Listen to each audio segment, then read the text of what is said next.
কুষ্টিয়ায় মাচা ছাড়া লাউ চাষের সফলতা পাচ্ছেন কৃষকেরা।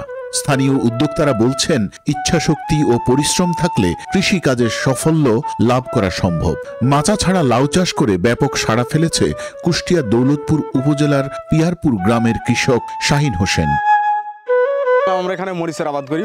প্রকৃত দেখেন আমাদের কাছে সব দিকেই মরিচের আবাদ হয়। যে উপজেলায় থেকে যে কৃষি অফিসাররা যে মাঠ দেখাশোনা করেন, যে আবু বক্কর স্যার, উনি আমাকে বললেন যে দেখো তোমার মরিচ তো মারা যাচ্ছে, মরিচ মারা গেলে তো এখানে গাড়ি টাড়ি কিছুই আসবে না, ভুঁই চাষও করতে পারবে না, তাহলে তুমি এর ভিতরে লাউ লাগাও, লাউ লাগা ইনশাল্লাহ ভালো প্রফিট হবে। ওনার কথা মতো ধরেন লাউ লাগাই, লাউ লাগানোর পরে থেকে মনে করেন যে আপনার মরিচ গাছ আস্তে আস্তে মারা যেতে লাগে, লাউ গাছ আস্তে আস্তে হতে থাকে। মাশাল্লাহ ওনার কথা মতো লাগানোর পরে দেখছেন তো মাশাল্লাহ দেন কত সুন্দর লাউ হয়ে গেছে মাচা ছাড়া। মরিচের গাছের উপরে মরিচের গাছও মারা গেছে, এখন মরিচের গাছের উপরে লাউ চাষ হয়ে গেছে। উপজেলা কৃষি অফিসের সহযোগিতায় পিয়ারপুর ইউনিয়নে মাত্র ৬৬% জমিতে ৬০,০০০ টাকা খরচ করে ক্ষেত থেকে মাত্র ২ মাসে আয় করেছেন প্রায় ৪ লক্ষ টাকা। ৫-৬ মাস মনে করেন যে আপনার একটা লাউ ৩ থেকে ৪ মাস গাছ টিকে, কিন্তু আমার এটা আপনার আনুমানিক ৫ মাস পার করে ফেলেছে। এখনও যা আছে দেখেন এখনো ২ মাস লাউ গাছ টিকবে। ১০-১২,০০০ ১৪,০০০ মতো খরচ হয়েছে আর কি, এত হিসাব রাখা যায় না। কিন্তু আপনার ২ বিঘা মরিচে আপনার লাউ দিয়ে মরিচ দিয়ে ৪ লাখের উপরে বিক্রি হয়েছে। আপনার যদি ৪ লাখে মরিচ টরিচ দিয়ে যদি মনে করেন আমি ২ বিঘা যদি ১ লাখ টাকা বাদও দিই, তাও আমার ৩ লাখ টাকা লাভ থাকে। এখনও ১-১.৫ মাস লাউ বেচতে পারবো। জি, এই আবাদ করে আমি লাভবান। এই ফসলে ব্যবহার করেছেন ভার্মি কম্পোস্ট, টিএসপি ও এমওপি সার।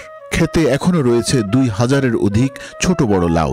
সাধারণ এই অঞ্চলের মাচাতেই লাউ চাষ হয়ে থাকে, সেই কারণেই লাউ চাষে বাড়ে বাড়তি খরচ। মাচা পদ্ধতিতে উৎপাদন খরচ বাদ দিয়ে লাভ হচ্ছে দ্বিগুণ। এই লাউ সরবরাহ হচ্ছে ঢাকা সহ দেশের বিভিন্ন সবজি বাজারে। মাচা ছাড়া লাউ চাষ অন্য কৃষকদের জন্য দৃষ্টান্ত হতে পারে বলে জানিয়েছেন কৃষি বিভাগ।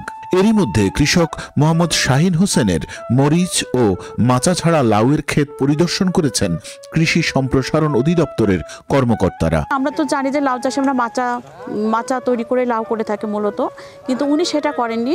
উপসহকারী কৃষি কর্মকর্তার পরামর্শে মাটিতেই মাদা করে উনি এইটা লাউ চাষ শুরু করেন এবং টিলা হিসাবে বা যে মাচা হিসাবে উনি মরিচ গাছগুলোকে ব্যবহার করেন এবং এখান থেকে উনি প্রতিদিন প্রায় ১.৫ থেকে প্রায় ২০০ মতো লাউ বাজারে বিক্রি করছেন এবং এখন পর্যন্ত ওনার বিঘা প্রতি ১,২০,০০০ মতো লাভ হয়েছে এবং উনি আরও ২-৩ মাস এইভাবে লাউ উঠাতে পারবেন।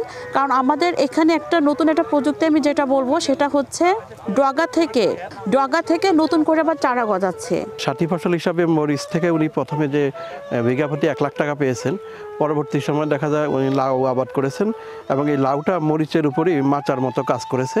তাতে দেখা গেল যে লাউও উনি প্রায় ১ লাখ টাকার উপরে বিঘা প্রতি বিক্রি করেছেন এবং আয় পেয়েছেন। তো এতে দেখা যায় যে মরিচ এবং লাউয়ের যে সমন্বিত যে একটা সাথী ফসলের যে উৎপাদন প্রযুক্তি, এটা অত্যন্ত লাভজনক এবং ফলপ্রসূ একটা উৎপাদন প্রযুক্তি হিসাবে এলাকার মানুষ খুব পছন্দ করছে এবং এটা দেখে আশেপাশের অনেক কৃষকরা উদ্বুদ্ধ হয়েছে।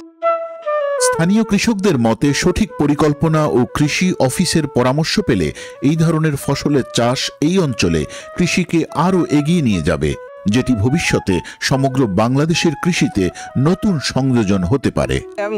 এটি আমরা নতুন মানে ও যে কাজ করেছে এটা আমরা করা হয়নি, সেদিন তো আমরা এখানে ঘোরাফেরা করছি। আগামীর থেকে চেষ্টা আমরাও করব, হ্যাঁ, কিসের সাথে কি করা যায়।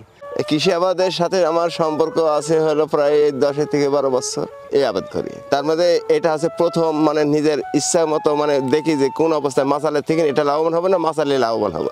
পরে দেখছি মাছালের থেকে এটাই লাভবান, আমি বেশি খরচ কম, আমি ফসল দিচ্ছে ভালো, লাভজনক বেশি। আমার এর চেয়ে সৌন্দর্য ফসল হয় না, এটা যে খুবই মারাত্মক ফসল। সৌন্দর্য মানে এর খাটনি তেমন কিছু না।